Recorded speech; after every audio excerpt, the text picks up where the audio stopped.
Déjenme les hago una actualización de lo que se habla hoy en el pequeño mundo social media, del pequeñísimo universo que es Twitter. Esto es tendencia en este momento. Miércoles 24 de agosto. Número 5. Providencia. Ya nos podemos dar cuenta que en toda Providencia todas estas casas galvanizadas están mapeadas en todas sus paredes. Número 4. Este numeral tiene pinta de ser de una emisora. Hashtag arreglar con un ladrón es. Señor exfiscal, ¿qué tal le parece esto de la justicia restaurativa? Número 3. Este también parece de una emisora. Numeral, parece un chiste. ¿Qué dicen los oyentes? Escribe @trotulaza, numeral, parece un chiste que en Colombia no se comprenda que las cosas... Número 2. Spam de tenis. @Santiago Angel P. La señora ministra de Minas recibió así a la ministra de Turismo de España, para conversar sobre la aproximación de los sectores. @Alejarojas_G. ¿Están criticando a una ministra por usar tenis? Pensé que se había robado 70.000 millones o algo. Número 1. SMAT. Volvemos a hablar general, lo hacíamos antes de la pausa, del SMAT. Lo primero, ¿se va a seguir llamando SMAT? Tiene que haber un cambio, por supuesto. Todas las tendencias tienen en común que nacen de noticias. En al menos 2 de esas tendencias, medios de comunicación han buscado o direccionar la conversación o entrar en la conversación social media. Y algunos periodistas también han buscado participar o meter cucharada en cada uno de estos temas. Y hay algo que como que no está bien ahí. Buenos días, buenas tardes o buenas noches y bienvenidos al podcast del Rotolo. Soy Diego Fero. Tenemos pendiente un volumen 2, una secuela que realmente hace parte de la versión original. Si usted no ha tenido la oportunidad de escuchar la primera parte de este episodio, le recomiendo lo haga y apenas termine devuélvase para acá. Esta es la segunda parte de este Rotolo especial sobre periodismo, que cuenta con la participación de Sara Trejos. Los medios digitales e independientes pues dependemos de infraestructuras que no están en todas partes. Catalina Lobo Guerrero. El periodismo, digamos que falta incluso muchas veces estándares éticos mínimos. El apellido, ¿no? Grace Vanegas. Siento que hay un interés muy grande por la calidad, ¿no? Por profundizar en las noticias. Claudia Morales. Y por ese camino simplemente no volví a ver noticieros de televisión colombianos. Y Tatiana Duque. Pues pendiente del día a día y de reportar el día a día termina siendo muy agotador. Hoy rematamos hablando del ombliguismo bogotano, el periodismo regional y el papel de las redes sociales en su difusión, la monetización del periodismo y algunos recomendados de nuevas formas de contar historias. Traiga tinto, aromática, una cerveza o un vinito y acompáñenos en este Rotolo. Bienvenidos.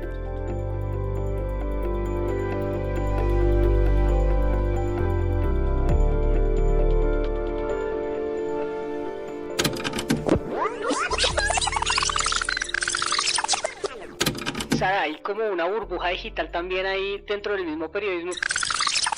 O sea, como estas grandes empresas de publicidad que son Facebook y Google.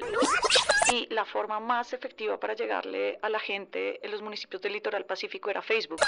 Yo me he convertido sin quererlo en la fact-checker oficial de mi familia. Pero yo les puedo decir, yo vivo en el Quindío y Armenia es la capital del departamento y aquí a la capital del departamento no llegan los periódicos en papel. Washington Post, para estar donde están ahorita, es muy distinto al que el Tiempo podría llegar a tener con todo y que es el diario más importante del país. Pero Grace quería opinar algo sobre el tema.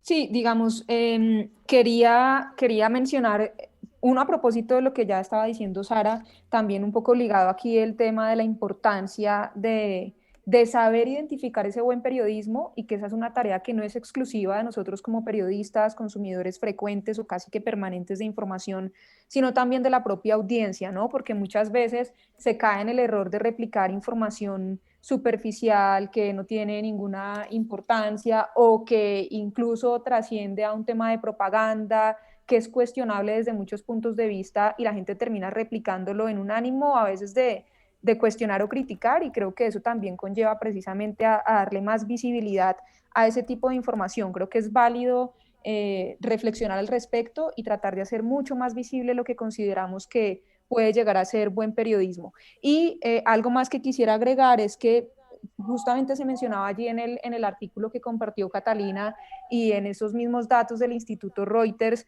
el tema de la cantidad de audiencia que decide evitar las noticias por repetición, porque genera baja de ánimo, por exceso de información, por sesgo, que también era un punto que planteaba Claudia, que creo que es importante, es de una proporción de más del 70% en Colombia. Entonces creo que ahí viene un llamado sin duda a los periodistas como tal, y ligaría esto finalmente a una palabra que creo que es fundamental aquí, y es confianza. Creo que se trata no solamente de informar, sino de cómo, de que consuman lo que yo estoy produciendo, sino de que esa persona que está consumiendo la información sienta que puede confiar en esa información que se le está ofreciendo. Sí, Claudia. Bueno, yo quisiera agregar dos cosas. La primera es que estamos dándonos muy duro y ciertamente tenemos muchas, pero muchísimas razones para crear un debate de autocrítica que también siento que está ausente en otros escenarios donde debería plantearse. Es decir, si nosotros defendemos el periodismo, tendríamos que ser capaces de crear estas conversaciones a todos los niveles y todos los colegas, todas las colegas deberían estar dispuestos a darlo, a hacerlo. A la par con eso, lo que quiero entonces decir es que también deberíamos fijar la mirada en dos aspectos. Lo primero es que creo que no hay democracia posible sin el periodismo. Y yo creo que Colombia es un país que ha dado muestras de un periodismo muy valiente, disciplinado, que ha hecho un trabajo sistemático a lo largo de la historia tanto por develar lo que no nos gusta, lo que no le gusta a ciertos sectores de la sociedad, como por también destacar las cosas extraordinarias de Colombia y también, ¿por qué no?, de otros lugares del mundo. Entonces, primero quiero decir que sí me parece importante que la conversación tendría que derivar, sea como fuera, en la importancia del periodismo para Colombia y para cualquier democracia. Repito, yo no me imagino lo que sería de este país si, además de la censura que ya vemos en muchos escenarios y muy particularmente en lo regional, pues no tuviéramos un periodismo como el que tenemos, que nos ha ayudado a entender mejor el país. Entonces, eso primero. Y lo segundo es que creo que también está en nuestras manos, en la medida en que sea posible y dependiendo los nichos en los que nos movemos, destacar el buen periodismo, que no solamente está en los portales nuevos, en los temas virtuales que ahora vemos con mucha más frecuencia en estos medios que solamente tienen sus versiones digitales, sino que también creo que en los medios tradicionales, en los muchas veces antipáticos medios comerciales, hay gente haciendo cosas maravillosas. No sé, se me viene a la cabeza en este momento lo que hace Juan David Laverde en Caracol Televisión. Me parece notable lo que ha logrado hacer Colombia 2020 en El Espectador, que si bien no es un proyecto financiado por El Espectador, pues tiene la financiación de donde se la pudieron conseguir y repito, nos han ayudado a entender lo que pasa en los territorios en términos del acuerdo de paz y de la guerra. Estoy hablando en otros aspectos de el suplemento Generación que tiene El Colombiano en Medellín, el programa de radio de Norberto Vallejo en Caracol Radio, 070, pues ya entrando otra vez a los medios digitales. Entonces, me parece que es muy importante también, a la par con la autocrítica, ser capaces y ponernos como tarea diariamente destacar lo que muchísimos colegas están haciendo de manera notable en el periodismo y que además lo hacen de manera consciente para honrar este trabajo. Entonces yo sí creo que tenemos que darnos duro porque nos hace mucha falta. La crisis del periodismo es antigua y repito, no la hemos abordado como tiene que ser, pero también es tarea nuestra reconocer que hay mucha gente haciendo cosas maravillosas. Y lo otro, para cerrar, es que también es muy importante educar a las audiencias sobre la no neutralidad del periodismo. Es que uno no, como decía Cristiana Manpur en algún momento, en alguno de los discursos que dio, uno cuando hay delitos de lesa humanidad, el periodismo no puede ser neutral.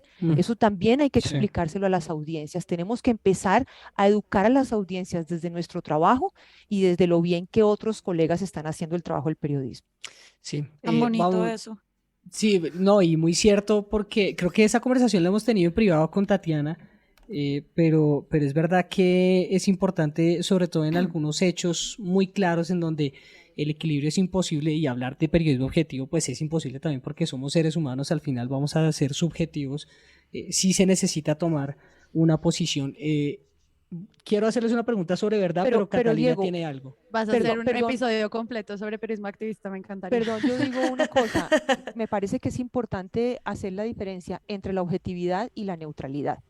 Yo sí creo que son dos conceptos muy distintos y yo me estoy refiriendo específicamente a la neutralidad. Y este es un país en el que pasan demasiadas cosas atroces como para que un periodista se dé el lujo de ser neutral. Uno no debe ser neutral, pero sí puede ser objetivo. Creo que ese es el Totalmente de acuerdo. Sí, de acuerdo, sí, de acuerdo. Bueno, yo honestamente no creo que podamos ser objetivos, sí creo que podemos buscar por lo menos ser transparentes. Sí, por lo menos transparentes, sí.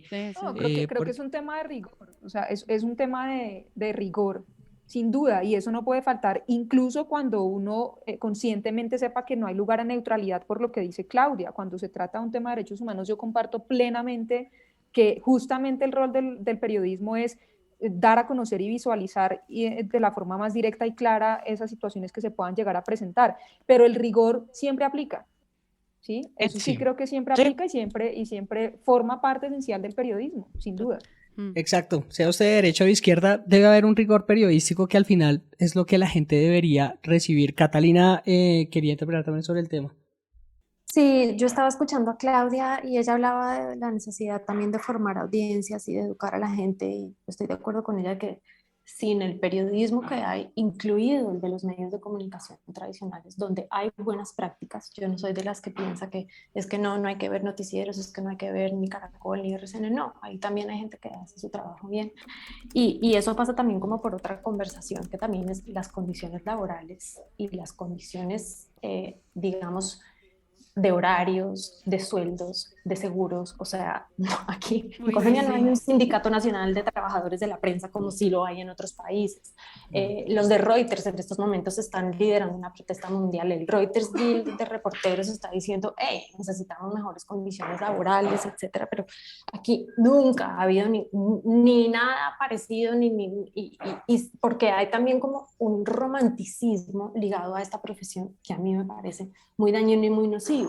Y yo creo que eso hay que de verdad reevaluarlo, porque esta idea de que no está bien quemarse en este oficio y hay que echar el resto y todos nos tenemos que sacrificar porque, pues como decía Margarita Rosa de Francisco en un tuit el otro día, que es que ser periodistas debíamos ser como sacerdotes, o sea, que esto era como un apostolado, y entonces ahí, cuando yo entré a este oficio, que pues digamos, yo creo que soy como la siguiente en edad de Claudia, porque yo empecé sin que hubiera redes sociales, sin que todo esto, y yo también trabajé en medios impresos, había otro ritmo, pero hoy en día no lo hay, no hay ningún respeto tampoco como por los límites, por las vacaciones, el por descanso. Y sobre todo a mí me preocupa que muchos periodistas jóvenes que no tuvieron tampoco como la experiencia y la conciencia de que había otra manera de hacer esto que no implicaba también quemarse las pestañas y enfermarse en el proceso, estén ya en unas condiciones de lo que se llama burnout, que son muy graves. Y a mí me preocupa muchísimo también como la salud mental y las condiciones, digamos, en las que se está produciendo este periodismo, porque en la medida en que esas mejores condiciones no existan, pues ¿cuál calidad? ¿De qué estamos hablando? Si es que tú tienes que estar pegado al Twitter y además subir 3 videos y 800 cosas, y esto se vuelve entonces una fábrica de producción de clics y de contenidos, pues cuando vayamos a hacer esa labor de autocrítica, hay que incluir también entonces esto, porque esta esclavitud del tiempo a la que los periodistas muchas veces estamos sometidos, pues no incide tampoco en que nosotros podamos hacer una mejor labor. Y parte de educar entonces esas audiencias, y conecto con lo primero que dije, es también enseñarle a la gente lo que implica hacer buen periodismo, lo costoso que es, lo difícil que es hacer de verdad un periodismo que sea responsable, que ayude a comprender a la gente, que haga, digamos, la tarea en el sentido de consultar a una mayor cantidad de fuentes. Eso cuesta y eso toma tiempo. Entonces, si también la gente quiere todo absolutamente gratis y no está dispuesto a pagar porque los periodistas entonces tengamos los recursos para hacer esta buena labor, pues digamos, esto está muy cuesta arriba. Sí. A mí me gusta esa Gracias tarea por que decir pone. eso. Gracias por decir No, eso, no es porque cierto. en Tatiana, a verdad, dormir. no, sí, es que es que lo que dice Catalina a mí me llega mucho porque yo he venido peleando mucho con esta idea de la romantización del periodismo y, o sea, es una caricatura lo que estoy diciendo, pero como que sí he visto y es algo que pues también nos llega como siempre cuando entran a la sala de redacción del periodismo por el periodismo, te tienes que matar por esto, no sé qué, y a pesar de que hay unos referentes increíbles de gente que hace una cosa maravillosa, pues por ejemplo Ricardo Calderón que tiene un libro sobre sus principales investigaciones y que es el tipo literalmente se ha salvado de la muerte, no sé, unas 80 veces por cada artículo que saca. Y eso me parece muy impresionante. También uno piensa como, pucha, y tal vez hay un día que no me quiera levantar tan temprano de la cama. Tal vez hay un día en que, pucha, me quedé dormida porque es que ya no podía más. Y siento que hay veces en donde nosotros, como dijo Claudia, nosotras nos damos mucho palo, sobre todo las periodistas mujeres, porque tenemos toda una carga cultural encima, además de la de ser reporteras. Pero siento que en ese caso a mí me preocupa también mucho, por ejemplo, yo vi colegas y vi compañeras y compañeros que durante el paro, por ejemplo, de 2021, no durmieron y terminaron con casos muy graves de agotamiento, con casos de burnout, como decía Catalina, y eran personas que no tenían más de 25 años y eran pegadas completamente a las redes. Tenía colegas y compañeras que me decían como, pucha, me levanté a las 5 de la mañana y me puse a llorar viendo todo lo que había pasado en Facebook. Y el tema mental culpándome. ahí, ¿no? O sea, las Claro. consecuencias también mentales para uno como periodista, porque también la gente asume que uno puede recibir, que es pues, precisamente el artículo que nos trae acá, podemos recibir toda la mierda de lo que está sucediendo en el mundo y entonces ¿Sí? tenemos que estar como si no pasara nada. Y por eso Duro, también es duro, muy sí. importante lo que han hecho, por ejemplo, la Flip tiene una iniciativa de tener como unos terapeutas pues grupales, si los medios aceptan, porque así lo hicimos acá, eso es infidencia, queda entre nosotras. No, mentiras, no está en infidencia, pues lo hacen y pues de sesiones de trabajo y de hablar como de cómo te estás sintiendo. Y siento que también esto es una cosa de cultura organizacional en las salas de redacción y son temas que no se hablan en las salas de redacción, como de mirarnos como seres humanos y decir, pucha, no puedo hacer esto o hoy no me siento totalmente bien. Y creo que es un tema de cultura organizacional que no solamente es para las redacciones, sino también pues para muchas empresas en este momento e incluso pequeñas organizaciones de cualquier tamaño que deberíamos estar hablando de estos temas, sobre todo porque es muy curioso que nosotras reporteamos sobre derechos humanos, sobre salud mental, sobre derechos laborales, sobre sindicatos, bla, bla, bla, y de hecho el gremio periodístico es uno de los gremios que laboralmente es muy complicado y que tiene muchos retrasos versus otras agremiaciones. Sí. Súmale a eso pequeños medios y freelance. Exacto. Y medios en las Exacto. regiones y seguridad para los periodistas que están en medio como de... Pues, arrancando por ahí, exacto. Gente que no puede literalmente pasar por los barrios donde vive su familia porque se lo tienen vedado por razón de su labor periodística. Es muy complejo. Sí, y si eso es complejo en ciudades, Claudia, en región, bueno, que más que nadie, todas ustedes deben saber lo que sucede para un periodista regional, lo que implica también esa quemada que se pegan.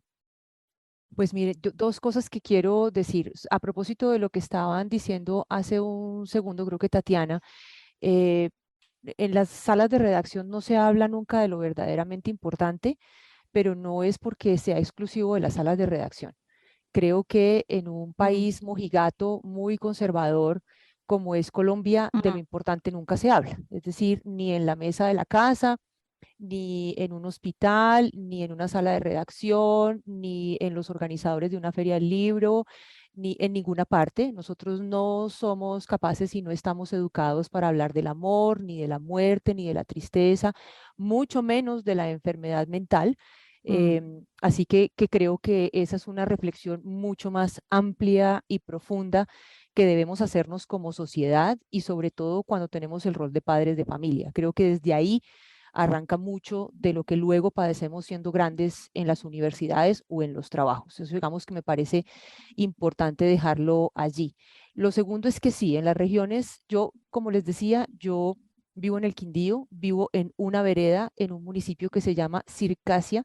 Mi librería estaba en la ciudad de Armenia y trabajo todas las semanas en otra ciudad capital que es Pereira, en Risaralda. Y lo que se ve en los medios, y soy de Villavicencio, es decir, más pueblerina no puedo ser en la vida, ¿de acuerdo? Y pues a la par con eso, pues he crecido con lo que ha significado el medio regional y lo que sí puedo decir es que allí de nuevo hay una ausencia de debate sobre las condiciones que padecen muchos periodistas y comunicadores. Lo que ustedes estaban relatando sobre el paro es simplemente una mirada coyuntural de lo que en las regiones pasa prácticamente todos los días. Claro. Y eso sin contar que incluso periodistas de cadenas comerciales o de medios comerciales de televisión o de la radio tienen que también padecer honestamente o porque también son corruptos, porque también hay que decir que tenemos colegas corruptos como mecanismo para sobrevivir. Mucho de eso está atado a la pauta. Un periodista se gana un sueldo miserable y se cuadra vendiendo pauta. ¿Y a quién le venden pauta en las regiones en general? Pues al mayor proveedor de trabajo, que es ¿quién? El Estado. ¿Y quién es el Estado? O la gobernación, o las alcaldías, o los hospitales públicos, o las corporaciones autónomas regionales, con lo que de nuevo eso implica. Entonces, creo que de nuevo es mucho más fácil, y lo entiendo, darle mirada a todos estos temas desde una aproximación centralista. Digamos, todas ustedes, excepto Catalina que está en Cali, pero de resto las demás están en Bogotá, y la mirada que hay en Bogotá de lo que ocurre con el oficio también tiene una distancia muy grande sobre las realidades que padecen los periodistas. Y repito, esto incluye a los buenos periodistas que intentan hacer un oficio digno a pesar de lo que estoy diciendo, como también a colegas que son corruptos. Sí, que desafortunadamente pues se Algo puede ver cortico en... ahí, algo cortico Sí, ahí, dale, Diego. Grace, adelante. Si me lo permites, algo corto. Yo creo que conozco también muy bien esa realidad que describe Claudia. Yo soy de Ibagué. Mis inicios como periodista fueron como reportera de Ibagué y pude ver perfectamente ambas caras que Claudia está describiendo. Tanto el periodista que está tratando de hacer el trabajo de la mejor manera posible a un costo muy alto, incluso en lo personal, económicamente también, digamos, generando pues un sacrificio de su parte, como casos particulares en los que el periodista pues prefiere recibir dinero o del político de la región o de la gobernación o de la alcaldía, y eso por supuesto genera un sesgo. Entonces, digamos que esa visión desde hace rato también de mis inicios allá está ahí puesta, y lo que sorprendería es que después de tanto tiempo siga siendo prácticamente igual, por no decir que igual.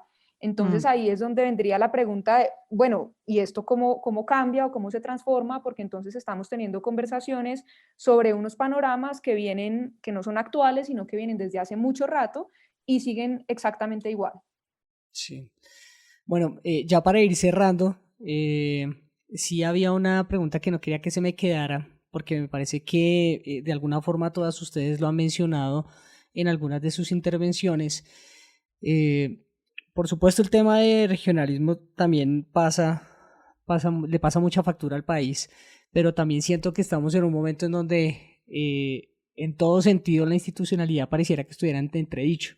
Una pérdida de confianza que mencionaban también por ahí, por parte de las personas, no solamente en este caso de los medios de comunicación, sino también de las mismas instituciones, los gobiernos, los congresistas, la clase política, y pareciera que todo estuviera atravesado por una palabra que cada día pareciera que estuviera más gris y fuera más personal, más allá de ser colectiva y transparente, que es la verdad. ¿Cómo vamos a hacer para llegar a un consenso? Porque pareciera difícil, pareciera en estos momentos, en esta coyuntura, como una tarea imposible. ¿Alguien se anima? Pues Dale, Bueno, Tati. yo, No sé, es bueno, que meto entonces la cucharada, meto la cucharada yo. Eh, yo pienso que cualquier, cualquier camino que se tenga que dar para llegar a algo tan importante como la verdad, tiene que necesariamente pasar por la subjetividad de cada ser humano y eso a lo que nos lleva es a entender que es imposible lograr un 100% de lo colectivo de acuerdo hacia ese final. Es decir, no podemos pretender ni en este país en guerra ni en ningún otro país que la sociedad entera piense de igual manera y que tenga claro hacia dónde debe apuntar el futuro de ese lugar donde vive. Em, Esto pasa además por cosas que está fuera del control en el interés de la búsqueda de la verdad y es la educación, es la religión, es la propia experiencia en un país como Colombia con la guerra, porque así como uno encuentra víctimas y victimarios dispuestos a eso, a la verdad o a la verdad total o a la verdad a medias, hay otras víctimas y otros victimarios que se resisten a ello por la razón que sea y que también nosotros los que estamos del lado de los que queremos la verdad, lo tenemos que entender. Creo que si persistimos en la idea de que unánimemente los 55 millones de colombianos tenemos que llegar allá, nos vamos a frustrar. Creo que es imposible lograr eso. ¿Qué sí es posible? Que desde el nicho, desde donde todos trabajamos, no importa cuál sea, el medio comercial, el medio de la cultura, el medio digital, desde lo individual, con nuestros amigos y con nuestras familias, pues hagamos un intento por hablar de eso, por hablar de la verdad, pero sobre todo para hablar de la verdad, para reconocer la historia que hemos tenido. Si no conocemos la historia, no es posible llegar a la verdad. Y creo que parte del gran problema y del gran bache que tenemos es que muchos se resisten a conocer la historia. Sí, hay como una negación ahí también, de acuerdo, Tatiana. No, pues yo creo que es que esto nos está devolviendo pues al debate que teníamos hace unos minutos sobre neutralidad, objetividad, pero creo que yo volvería al tema del rigor, que es clave, pues básicamente para, yo siempre me acuerdo de una frase que alguna vez dijo Obama, pero realmente no es de Obama, y es que en este momento estamos en un momento en donde los hechos y las opiniones están en el mismo nivel, y no debería ser así. Yo puedo tener todas las opiniones que quiera, pero los hechos son hechos.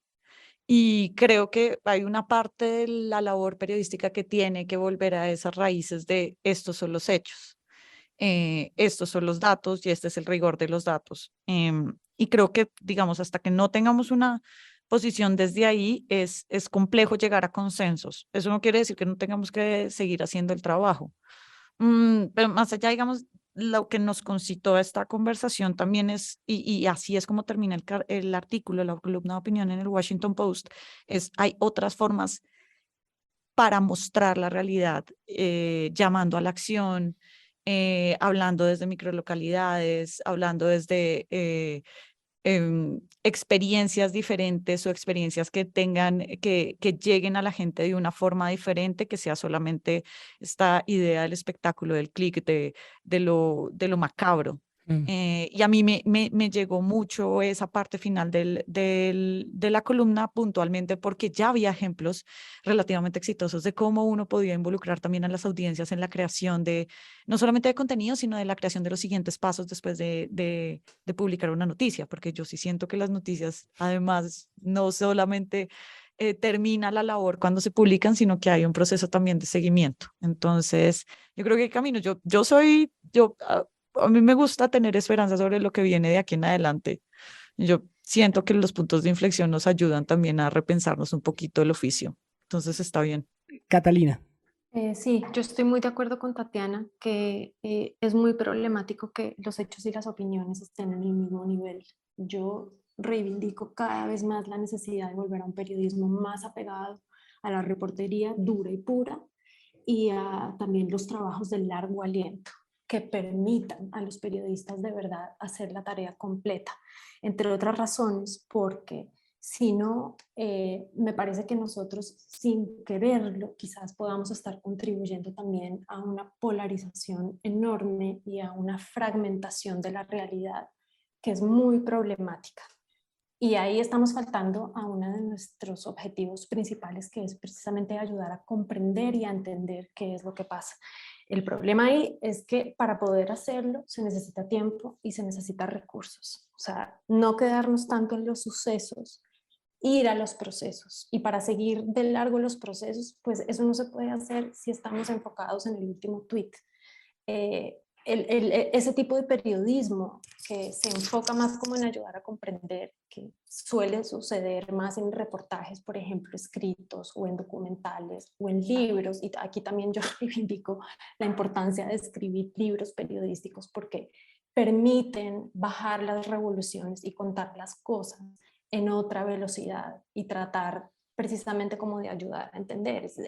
Hay una famosa frase que pues yo no me acuerdo quién dice, pero esta cosa de que si te dicen que afuera está lloviendo, pues tú como periodista lo que tienes que hacer no es poner, es que fulano de tal dijo que afuera está lloviendo, sino abrir la ventana y salir, comprobar que efectivamente sí esté lloviendo. Entonces, esto es súper importante, sobre todo en momentos como estos, en donde también, o sea, yo pasé muchos años en Venezuela y decía, esto que está sucediendo aquí, esto que yo estoy viendo en Venezuela jamás podrá suceder en Colombia, pero la realidad es que sucede en otros países. ¿Y qué es eso que me parece a mí tan grave? La falta de un consenso mínimo sobre qué es lo que nos pasa y cuál es la realidad. Porque tú vas y hablas con una persona de una tendencia política y te dice, nosotros vivimos en una democracia. Y tú vas y hablas con otra persona que está en la orilla opuesta y te dice, nosotros vivimos en esta dictadura. ¿Y qué vas a hacer tú como periodista? Hacer este tipo de periodismo ping-pong que simplemente recoge una expresión de un lado y una expresión de otra y lo pones y esto es lo que opina la gente. No. De hecho, Amanda Ripley, esta misma periodista de la cual yo tuiteé este artículo que está dando origen a toda esta conversación, habla justamente como de la importancia de ir complejizando las narrativas. Y para eso significa abordar todos los matices. Y entonces los medios de comunicación y los periodistas tenemos que pelear también por tener más tiempo y más espacio para tener unas narrativas que no sean tan maniqueas y dejar de contribuir también a una incomprensión generalizada de qué es lo que nos sucede. Sí, ahí hay dos cosas claves que menciona Catalina y una es la revolución en la que estamos en estos momentos como sociedad mundial, yo creo porque estamos todos viviendo a mil y el hecho de que a la gente ni siquiera se le está explicando el porqué de las cosas o por qué está sucediendo las cosas y parte de eso en gran medida pasa por el tiempo que tiene el periodista para poder sacar una nota, un artículo.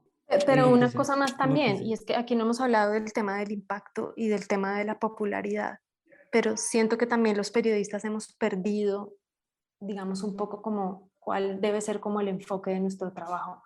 No bueno, es el trino suyo iba muy en esa línea, ¿no? No es que nos den más likes, no es que nosotros nos volvamos periodistas súper reconocidos, influencers, etcétera, y recibamos aplausos de la tribuna. Y ahí a mí me preocupa mucho también, una cosa que veo yo también, que las redes sociales quizás ha desenfocado un poco también es ese tipo de cuál debe ser ahí el objetivo del periodista. No es que nosotros nos volvamos famosos y relevantes y que la saquemos del estadio y que siempre tengamos la última chiva. No, no. O sea, hay como una cosa que está también siendo nocivo a nuestras propias personalidades, a nuestros propios egos. Y creo que cuando hagamos esa labor de autocrítica hay que evaluar esto también, porque dejarse arrastrar también por todo eso pues es fácil, nosotros todos somos seres humanos y el que crea que está blindado contra ese tipo de cosas pues está muy equivocado. Pero hay como que, no sé, frenar en seco un poco cuando eso pasa y volver a recordar, bueno, qué es lo que nosotros hacemos y para qué. Sí. Sara. Yo me voy pues apoyando todo lo que están diciendo y siento que vale la pena también hacer un esfuerzo adicional para visibilizar estos espacios de buen periodismo. Cuando yo voy a festivales de periodistas o veo premios de periodismo, me encuentro como con realmente como creación de alta calidad, muchas veces me doy cuenta que sigue estando como en un nicho donde otros periodistas leen eso, pero no la gente. Entonces creo que vale la pena, y es un vacío que he notado desde hace muchos años, crear como estos espacios de curaduría de buen y gran periodismo, para pues que las personas se acerquen y, como dice Catalina, se den cuenta de todo el trabajo que hay detrás. Siento que es como un camino de volvernos groupies de estos periodistas que en serio pues cuentan historias maravillosas y que vale la pena escuchar y contar. Eso por un lado. Y por el otro, darnos cuenta que pues estos puntos de cambio, estos puntos de inflexión, como decía Tatiana, traen un montón de cosas maravillosas. En Sembra nos hemos dado cuenta la cantidad de medios nuevos que nacieron desde minorías étnicas, desde el trabajo feminista, desde como propuestas nuevas de formas distintas de narrar. Solo Colombia tiene más o menos mapeado en el directorio casi 170 medios, ni siquiera como influencers con su cuenta de TikTok, sino medios, o sea, con periodistas, con reporteros, con gente tratando de contar historias, y uno piensa como esto es un ecosistema rico. ¿Cómo lo visibilizamos? Existe, y de la crisis han salido proyectos increíbles, y pues no sé, se me ocurre como dejar de pronto en las notas de este episodio, Diego, como que muchos recomendados. O sea, uno puede ver una cantidad de contenido maravilloso que se está haciendo en todas partes y que vale la pena pararle bolas, porque también nació de estas preguntas que nos estamos haciendo nosotras ahorita. Entonces, lindo ver ahí cómo están fortaleciéndose este ecosistema de medios digitales, al menos en Latinoamérica. Es impresionante. Bueno, esa iba a ser mi última solicitud para cada una de ustedes, pero entonces ahorita lo hacemos para que cada una nos recomiende algo en micrófono de lo que están siguiendo, y también para que los oyentes que nos están escuchando puedan precisamente revisarlos. Grace. Bueno, vale, yo por supuesto pues adhiero a lo que se ha dicho hasta ahora. Y me gustaría agregar también un poco sobre la importancia de la necesidad de transformar la visión siempre, o no siempre, pero en la mayoría de casos negativa del enfoque que los medios de comunicación hacen a la información, o de la prioridad que le dan a temas que de pronto pueden ser pues muy duros, muy negativos, catastróficos a veces. Esto por supuesto no se puede dejar de registrar, pero creo que en ese mismo artículo del que hemos venido hablando se menciona una palabra que me parece que es un ingrediente que debería estar incluido en las historias, o por lo menos tratar de incluirlo generalmente, y es el tema de dignidad. Que los protagonistas de las historias también los podamos mostrar desde ejemplos, y en lo que mencionaba Claudia hace un rato, de Colombia 2020, por ejemplo, creo que hay un ingrediente muy importante, que es poder mostrar esas historias de personas que están ayudando a transformar realidades, de personas que, a pesar de las situaciones que pueden ser complejas, también son ejemplo de resiliencia, por ejemplo. Entonces creo que aquí también hay un llamado a los medios en ese sentido, y es tratar de mostrar otras caras de la información y de incluir en la agenda informativa otros temas que de repente no son negativos, no están mostrando, digamos, como esa cara que creemos que es la única que vende, pero que son igualmente importantes. Sí, no, más de acuerdo, creo que no puedo estar con todas ustedes, y por supuesto agradeciéndoles el haber aceptado esta invitación para el Rotolo, para el podcast del Rotolo.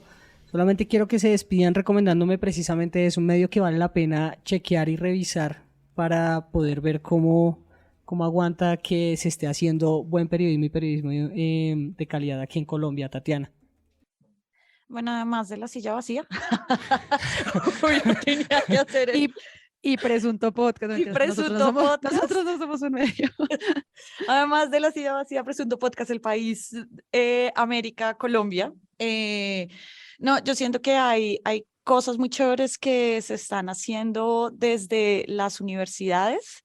Me gusta mucho Universo Centro, por ejemplo. Me gusta mucho lo que está haciendo 070, que, bueno, ya no solamente es desde la Universidad de los Andes, pero ya ha tenido como vida propia. Y me gustaría recomendar Latam Chequea, que es una red de periodistas y de medios en Latinoamérica que se unen también para hacer fact-checking, del cual hace parte muchos medios en Latinoamérica, y que también nos ayuda mucho como a entender cómo se mueve la desinformación.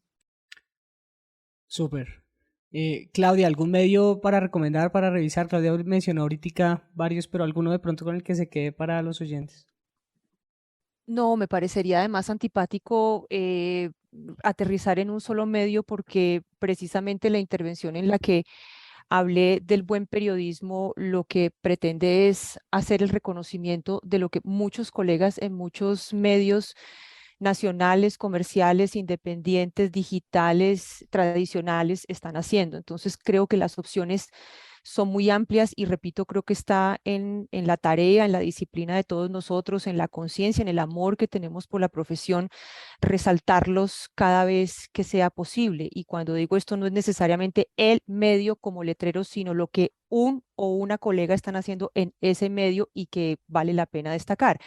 Yo cerraría diciendo que mi recomendación, además de eso, es leer. Yo diría que las salas de redacción, no importa cuál sea el medio de comunicación, necesita tener reporteros, periodistas que sean curiosos con la lectura, no solamente de lo que es el periodismo y las noticias, que es lo que nos ha convocado para esta charla, sino leer. Hay que leer novela, hay que leer poesía, hay que leer cuento, hay que leer ensayos sobre distintos temas, no solamente por lo que eso nos da en términos de conocimiento y repito, lo que yo no me canso de decir en la formación del criterio, sino porque también nos ayuda con el lenguaje. Tenemos periodistas, colegas muy mal hablados, con unos recursos de lenguaje muy limitados, con unas habilidades muy limitadas para escribir bien. Y yo creo que eso también tiene mucho que ver con la lectura. Y termino despidiéndome con una idea de Sadie Smith, que si no la han leído se la recomiendo. Ella es una escritora británica que dice que somos criaturas que dejamos huella. Y yo creo que criaturas puede ser en este caso periodistas que dejamos huella. No importa dónde estemos, tengamos eso siempre presente, vivamos convencidos de que cada cosa que hacemos son actos que van a permanecer.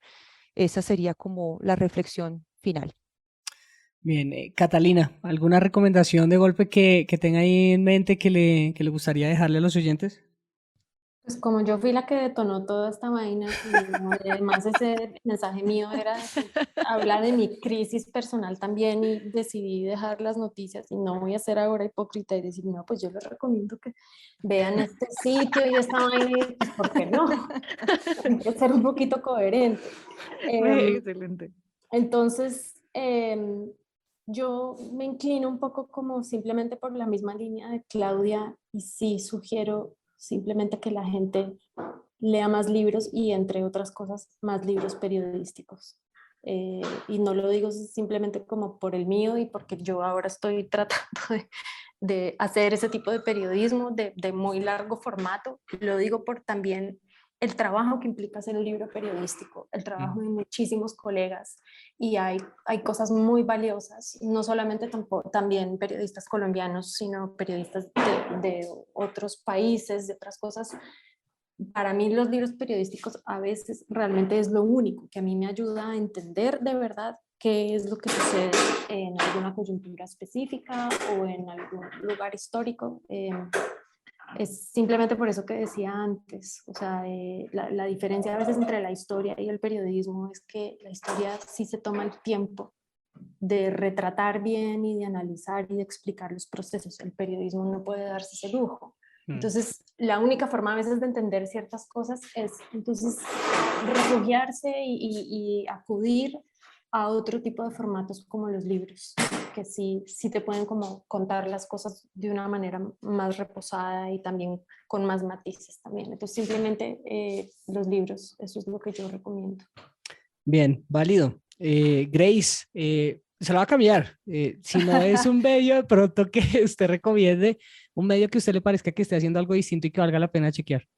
Pues, Diego, estamos un poquito como en la diversificación de sugerencias, lo cual también me parece interesante y chévere, ¿no? Que podamos sugerir medios y también libros, contenidos, formas de abordar la información. Yo sugeriría una columna de Yolanda Ruiz, que la pueden encontrar en su canal de YouTube y también está en versión escrita, que viene muy bien al caso y al tema de conversación que hemos tenido, que es titulada ¿Y usted qué periodismo ayuda a construir? Y es una muy buena reflexión que plantea Yolanda, ojo, no solo para periodistas, sino para la audiencia, para quienes invierten en publicidad en los medios de comunicación, para los empresarios, para el sector público, político. Entonces, esa sería mi recomendación. Creo que encierra buena parte de esta reflexión que hemos tenido y que estoy segura que pues mucha gente que consume medios o que deja de consumirlos también se ha llegado a preguntar en algún momento. Bien, válido. Y Sara, pues hombre, su merced dirá. Yo les voy a recomendar medios colombianos y medios latinoamericanos que están haciendo cosas increíbles. De México les recomiendo que consulten un medio que se llama Malvestida. Están haciendo periodismo feminista muy chévere, además desde la moda, pero también desde la actitud como del espacio público y privado de las mujeres. Brutal. Lo mismo Latfem en Argentina hace un periodismo feminista increíble. Muy guaso en Bolivia se está dando la pela por contar historias desde las comunidades indígenas y son los periodistas que trabajan con todo esto que estamos pidiendo. El Surti en Paraguay es un medio digital increíble basado casi exclusivamente en creación gráfica. Ellos además tienen un festival ahora que se llama Latinográficas. Si aprovecho, si quieren aprender cómo hacer cómic y periodismo, es un súper medio referente como el tamaño de Pictoline, aunque bueno, Pictoline es más una agencia. En Colombia, bueno, o sea, si uno quiere, me encanta, por ejemplo, el trabajo que está haciendo Agencia Baudó en Pereira, que mezclan muchísimos formatos desde lo multimedia, pero también la crónica larga y el trabajo investigativo fuerte, el video, son muy, muy pulidos, entonces, pues, además trabajo que se hace desde Pereira, muy chévere, lo mismo La Cola de la Rata en Pereira. Agenda Propia en el Cauca. El trabajo de Dilma es impresionante, o sea, yo creo que es de los pocos medios latinoamericanos que vinculan voces indígenas al nivel que ella lo hace. Impresionante, el contenido además es bellísimo, las fotos, todo. Y pues de nuevo es como una invitación a ver qué está pasando en sus ciudades y cerquita, porque yo sí me doy cuenta que cada vez hay cosas más chéveres. Ay, que no se me quede sin recomendar GK en Ecuador, que es un medio que se hace desde Guayaquil y también tiene un enfoque de derechos humanos increíble y el trabajo que hacen es brutal. Obviamente tienen cosas hiperlocales, como, bueno, no me interesa todo lo que pasa en Guayaquil, pero al mismo tiempo lo que hicieron con Salud con Lupa y el cubrimiento de la pandemia y la base de datos que tienen de investigadoras mujeres para, pues como para que los periodistas no solamente recurran a los mismos expertos de siempre, brutal. Y sí, o sea, podría seguir porque es que hay demasiadas cosas bonitas. Yo soy muy fan de todos ellos, entonces Súper. nada, ahí les dejo lista y de nuevo, pues si no, pásense por los directorios que nosotros los estamos mapeando. Ay, perdón infinito, Vorágine en Bogotá y bueno, también con periodistas de Medellín que están haciendo también un trabajo muy chévere y cuestión pública, investigativo, pues interesantísimo de gestión al poder. Entonces, perdón a los que no nombré. No, hay un abanico grande del que ya uno puede estar ahí escogiéndose para ver qué historias aguantan y también uno va haciendo su curaduría de lo que le interesa o no.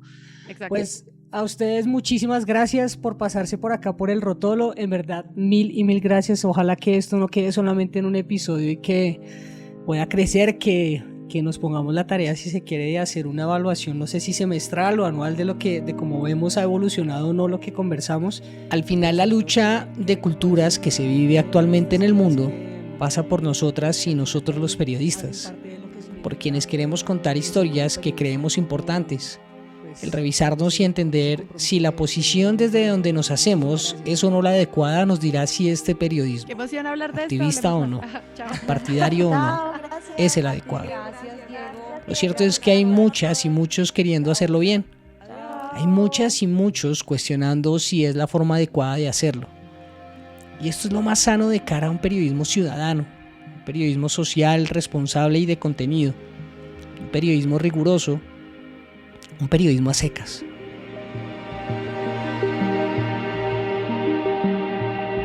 El podcast del Rotolo es una creación de Isa Mata y Diego Fero.